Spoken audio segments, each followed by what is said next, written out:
Okay, Baruch Hashem, we wrap up another incredible week of learning 5 minutes of tefillah a day. Yesterday, we began the Pirkei Siyum. We began the concluding remarks in which Rosh Shimshon Pincus taught us that tefillah is not something for 3 times a day. Tefillah is not only when one needs something, but rather prayer is the very nature, is the way that we connect to Hashem.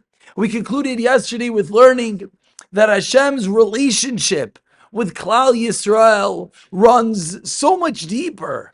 We quoted in Maimrei Chazal that Hashem is the Malabid Yisrael. Hashem teaches Klal Yisrael. Hashem is an Av, a father, an Aim, a mother, an Ach, a brother, an Ohov, a beloved, Alasi, a companion, a good friend.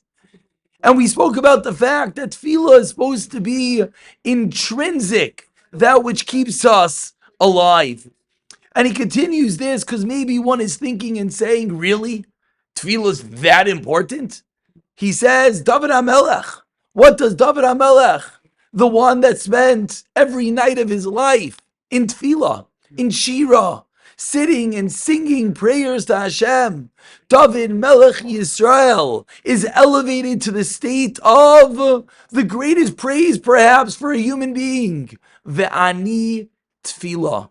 David HaMelech becomes a piece of tefillah itself, that his very life was transformed into a prayer, a chavza of tefillah, a piece of prayer, which means that every breath he took, every sight he saw, every step he took was one in which he was close to and with HaKadosh Baruch Hu, like that child holding his father's hand. Wherever he goes, he feels his father with him. That is the ultimate relationship that one could get to through tefillah, that one could get to through realizing that we daven at every single moment. We daven like Yosef HaTzadik. We want everything to go well. I want the meeting to go well. I want lunch to taste good. I want the kids to have a good day. I want to be able to learn. And I want to feel good at every single stage. We can connect to our Father, our Mother, our beloved,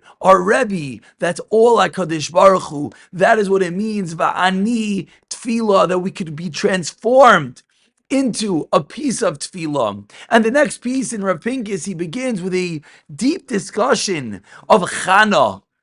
Chana davened the ultimate tefillah, and Chana was answered, and she was given a son named Shmuel. But the Gemara in Brachas teaches us that something tragic almost happened.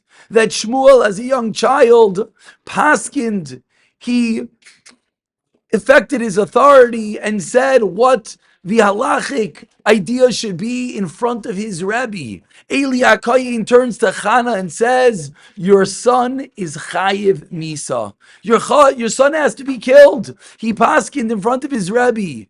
Chana goes and Chana davens, no, el anar hazeh balalti. It's for this child I davened.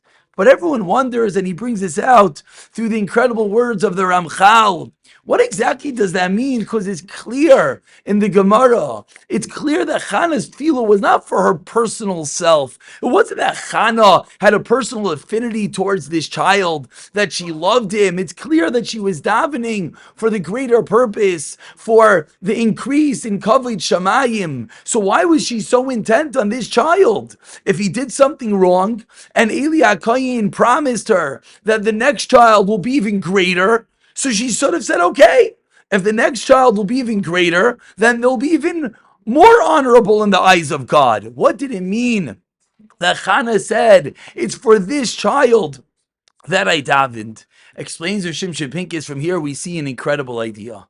That when something happens through tefillah, that item is transformed. It is infused with a bit of holiness, and the item becomes something entirely different, to the point that even though she's promised that our next child might be better, but it can never compare to the child that came through the intense tefillos of Chana.